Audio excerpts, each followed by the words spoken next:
മോണ്ടി Thursday. യേശുദേവൻ തന്റെ 12 ശിഷ്യന്മാരോടൊപ്പം അവസാനത്തെ അത്താഴം പങ്കിട്ടതിന്റെ ഓർമ്മ ദിവസമാണ് ഇന്ന്. ഇതുമായി ബന്ധപ്പെട്ട് ലിയോനാർഡോ ഡാവിഞ്ചി വിഖ്യാതമായൊരു ചിത്രം വരച്ചിട്ടുണ്ട്, ദി ലാസ്റ്റ് സഫർ. ആ ചിത്രത്തെ ആസ്പദമാക്കി സാങ്കല്പികമെങ്കിലും ഒരു കഥ പ്രചരിച്ചിട്ടുണ്ട്. ഇതിന് യാഥാർത്ഥ്യവുമായി എത്രമാത്രം ബന്ധമുണ്ട് എന്നെനിക്കറിയില്ല. പക്ഷേ ഈ കഥ ഇന്നിവിടെ പറയുന്നതിൽ, ഈ കഥ കേൾക്കുന്നതിൽ പ്രസക്തിയുണ്ട് എന്നെനിക്ക് തോന്നുന്നു. ബിലാലിന്റെ രാജാവാണ് ഡാവിഞ്ചിയോട് ഇത്തരത്തിൽ ഒരു ചിത്രം വരയ്ക്കാൻ വേണ്ടി ആവശ്യപ്പെട്ടത്. ഡാവിഞ്ചി പറഞ്ഞു അത്രേ, യേശുവിന്റെ രൂപവും ഭാവവും എന്റെ മനസ്സിലുണ്ട്, പക്ഷേ 12 ശിഷ്യന്മാർ, മോഡലുകളെ നോക്കി മാത്രമേ ഞാൻ ചിത്രം വരയ്ക്കാറുള്ളൂ. അതുകൊണ്ട് മോഡലുകളെ അന്വേഷിക്കുവാൻ എനിക്ക് സമയം തരിക. 1495 ആ അന്വേഷണം ആരംഭിച്ചു. 11 ശിഷ്യന്മാരെയും അദ്ദേഹത്തിന്റെ മനസ്സിലുള്ളവരെ പോലെ അദ്ദേഹത്തിന് കണ്ടെത്താൻ സാധിച്ചു. പക്ഷേ യൂദാസ്, ഉള്ളിൽ പ്രതികാരം തിങ്ങുന്ന, അതേസമയത്ത് മുഖത്ത് യാതൊരു ഭാവവ്യത്യാസവുമില്ലാത്ത ഒരാൾ, അത്തരം ഒരാളെ കണ്ടെത്താൻ ഡാവിഞ്ചിക്ക് സാധിച്ചില്ല. ചക്രവർത്തിയോട് ഡാവിഞ്ചി പറഞ്ഞു, എനിക്ക് ഈ ചിത്രം പൂർത്തീകരിക്കുവാൻ സാധിക്കുമെന്ന് തോന്നുന്നില്ല. ചക്രവർത്തി പറഞ്ഞത്രേ, എന്റെ തടവറ പരിശോധിക്കുക, അവിടെയുണ്ടാവും കൊടും കുറ്റവാളികൾ, ഉള്ളിൽ പ്രതികാരം തിങ്ങുന്നവർ. ഡാവിഞ്ചി അന്വേഷിച്ചു, കണ്ടെത്തി ഒരു കൊടും കുറ്റവാളി. ആ കുറ്റവാളിയെ മുന്നിൽ മോഡലായി നിർത്തിക്കൊണ്ട് ഡാവിഞ്ചി തന്റെ ചിത്രരചന ആരംഭിച്ചു. അവിടെയാണ് ആ കുറ്റവാളിയുടെ കണ്ണിൽ നിന്നും കണ്ണുനീർ ധാരധാരയായി ഒഴുകുന്നത് ഡാവിഞ്ചി കണ്ടത്. ബ്രഷ് താഴെ വെച്ച് അടുത്തേക്ക് പോയി തോളിൽ പിടിച്ചുകൊണ്ട് കണ്ണുനീർ തുടച്ചുകൊണ്ട് അദ്ദേഹത്തോട് ചോദിച്ചു, താങ്കൾ എന്തിനാണ് കരയുന്നത്? ആ കുറ്റവാളി പറഞ്ഞു അത്രേ, താങ്കൾക്ക് ഒരു പക്ഷേ ഓർമ്മയുണ്ടാവില്ല, പക്ഷേ എനിക്ക് ഓർമ്മയുണ്ട്. ഞാൻ കുഞ്ഞായിരിക്കുന്ന കാലത്ത് എന്റെ നിഷ്കളങ്കമായ മുഖത്ത് നോക്കി താങ്കൾ മുമ്പ് ഒരു ചിത്രം പകർത്തിയിട്ടുണ്ട്. അന്ന് താങ്കൾ വരച്ച ചിത്രം ഉണ്ണിയേശുവിൻ്റെതായിരുന്നു. എന്റെ വീട്ടുകാരും നാട്ടുകാരും ഈ സമൂഹവും എല്ലാം ഇന്ന് എന്നൊരു യൂദാസാക്കി മാറ്റി എന്ന്. ഇന്ന് ഞാനിവിടെ പറയാൻ കാരണം, 4 പേരെ കൊന്നൊടുക്കിയ ഒരു വാർത്ത 4 ദിവസങ്ങളിലായി നമ്മൾ പത്രങ്ങളിൽ വായിച്ചുകൊണ്ടിരിക്കുന്നു. കൊടും ക്രൂരമായ ഒരു കൊലപാതകം. ഇത് മാനസിക രോഗമാണെന്നും അല്ല എന്നും പലരും പറയുന്നു. നമ്മൾ ഇതൊന്നുമല്ല ചർച്ച ചെയ്യുന്നത്. ഒരു കാര്യം വ്യക്തമാണ്, വേൾഡ് ഹെൽത്ത് ഓർഗനൈസേഷൻ പറയുന്നത് 2020 ആകുമ്പോഴേക്കും യുവജനങ്ങൾ ഏറ്റവും കൂടുതൽ കൊല്ലപ്പെടുന്നത് അല്ലെങ്കിൽ ഏറ്റവും കൂടുതൽ മരിക്കുന്നത് മാനസികാരോഗ്യ പ്രശ്നത്തിന്റെ പേരിലായിരിക്കും എന്ന്. തീർച്ചയായും ഒരു കാര്യം വ്യക്തമാണ്, നമ്മുടെ യുവാക്കളിൽ, നമ്മുടെ കുട്ടികളിൽ മാനസികാരോഗ്യ പ്രശ്നങ്ങൾ ഒരുപാട് വർദ്ധിച്ചു വരുന്നൊരു കാലഘട്ടത്തിലാണ് നമ്മൾ ജീവിക്കുന്നത്. എങ്ങനെ നമ്മുടെ വീട്ടിൽ സമാധാനം ഉണ്ടാക്കാം, ഇതാണ് നമ്മൾ ചർച്ച ചെയ്യുന്നത്. നമ്മൾ എന്താണ് ചെയ്യേണ്ടത്? 1. അടിസ്ഥാനപരമായി മാതാപിതാക്കൾ മനസ്സിലാക്കേണ്ട കാര്യം, ഓരോ കുഞ്ഞും ഭൂമിയിൽ പിറന്നു വീഴുന്നത് നിഷ്കളങ്കമായ മനസ്സുമായിട്ടാണ്. ആ കുട്ടി കാണുന്ന കാര്യങ്ങളും കേൾക്കുന്ന കാര്യങ്ങളും അറിയുന്ന കാര്യങ്ങളും പറയുന്ന കാര്യങ്ങളും എല്ലാമാണ് ആ കുട്ടി നാളെ എന്തായിത്തീരണം എന്ന് തീരുമാനിക്കപ്പെടുന്നത്.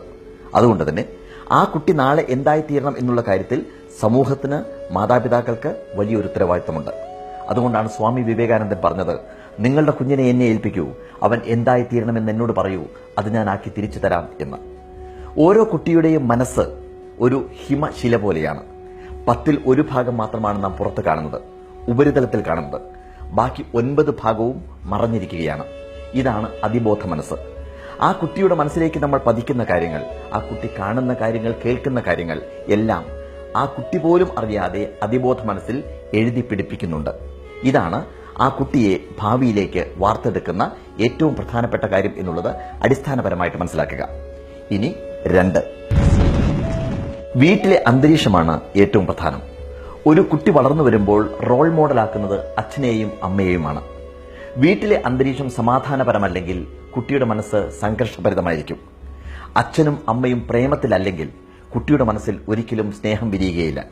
അതുകൊണ്ട് തന്നെ ഏറ്റവും സ്നേഹത്തോടുകൂടി മാതാപിതാക്കൾ നിൽക്കുകയാണെങ്കിൽ മാത്രമേ ആ കുട്ടിയിലും സ്നേഹത്തിന്റെ ഒരു അന്തരീക്ഷം സൃഷ്ടിക്കുവാൻ സാധിക്കുകയുള്ളൂ.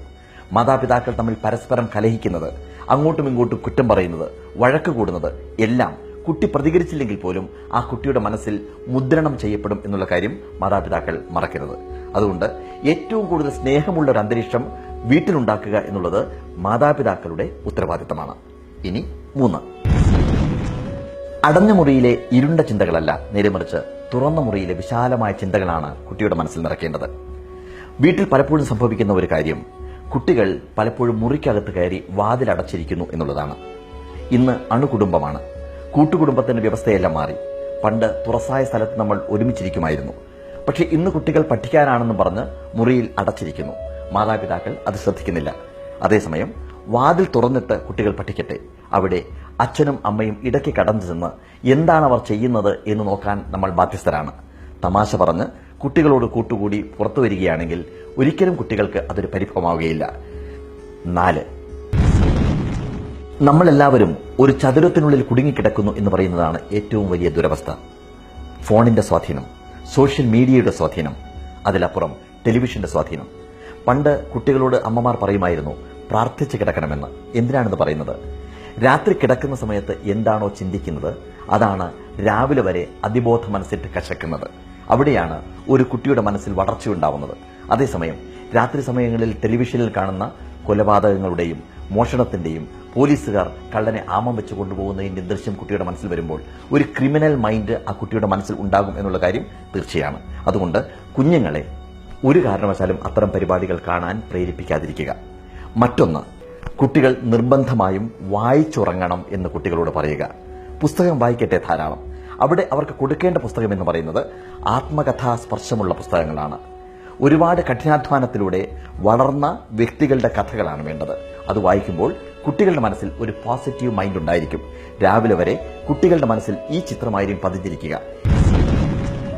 5. ശാസ്ത്രത്തിന്റെ യാതൊരു അടിത്തറയുമില്ലാത്ത അന്ധവിശ്വാസങ്ങൾ കുട്ടികളുടെ മനസ്സിൽ കുത്തി നിറയ്ക്കാതിരിക്കുക. പ്രേതം, പിശാച്, ദൈവകോപം തുടങ്ങിയുള്ള കാര്യങ്ങളെല്ലാം കുട്ടികളോട് പറഞ്ഞു കഴിഞ്ഞാൽ തീർച്ചയായിട്ടും അവിടെ ഒരു മാനസിക ശക്തിയുമില്ലാത്ത, മനോബലമില്ലാത്ത ഒരു കുട്ടിയെയാണ് നമ്മൾ സൃഷ്ടിക്കുന്നത് എന്നുള്ള കാര്യം മാതാപിതാക്കൾ പ്രത്യേകം ഓർക്കുക. 6ാമത്തേതും ഏറ്റവും പ്രധാനപ്പെട്ടതും, മനസ്സ് തുറന്ന് സംസാരിക്കുക. നമ്മുടെ പ്രൈം ടൈം മറ്റൊരാൾക്ക് കൊടുക്കാതിരിക്കുക. രാത്രി സമയത്ത് 1 മണിക്കൂർ നേരമെങ്കിലും ഒരു മേശയ്ക്ക് ചുറ്റുമിരുന്ന് അച്ഛനും അമ്മയും മക്കളും ഒരുമിച്ചിരുന്ന് സംസാരിക്കുക, തമാശ പറയുക. ഇലക്ട്രോണിക് ഉപകരണങ്ങളെല്ലാം ഓഫ് ചെയ്തു വെച്ച് പരസ്പരം അങ്ങോട്ടും ഇങ്ങോട്ടും കളിയാക്കി ചിരിക്കുന്ന ഒരു അന്തരീക്ഷം ഉണ്ടാക്കുക. ഇതാണ് ഏറ്റവും പ്രധാനമായി ചെയ്യേണ്ട കാര്യം. കുട്ടികളെ അടുത്തറിയുക. അവരിൽ കൗമാരത്തിലേക്കും യുവത്വത്തിലേക്കും കടക്കുന്ന സമയത്ത് സ്വാഭാവികമായും മനസ്സിന് ഫ്ലക്ച്വേഷൻ ഉണ്ടാവും. ആ സമയത്തുണ്ടാവുന്ന അക്രമവാസന, ആത്മഹത്യാ പ്രവണത, ആങ്സൈറ്റി, ഈ കാര്യങ്ങളെല്ലാം ഏറ്റവും കൂടുതൽ തിരിച്ചറിയാൻ സാധിക്കുക മാതാപിതാക്കൾക്കാണ്.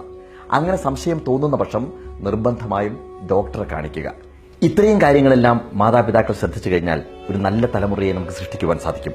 ഓർക്കുക, മാനസികാരോഗ്യം ഇന്ന് വലിയൊരു പ്രശ്നമാണ്.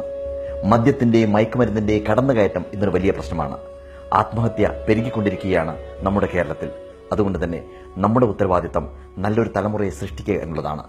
മാനസികാരോഗ്യമുള്ള നല്ലൊരു തലമുറയെ സൃഷ്ടിക്കുക. അതിനുവേണ്ടി എല്ലാം തുറന്നു പറയുന്ന ഒരു അന്തരീക്ഷം നമുക്ക് സൃഷ്ടിക്കുവാൻ സാധിക്കട്ടെ.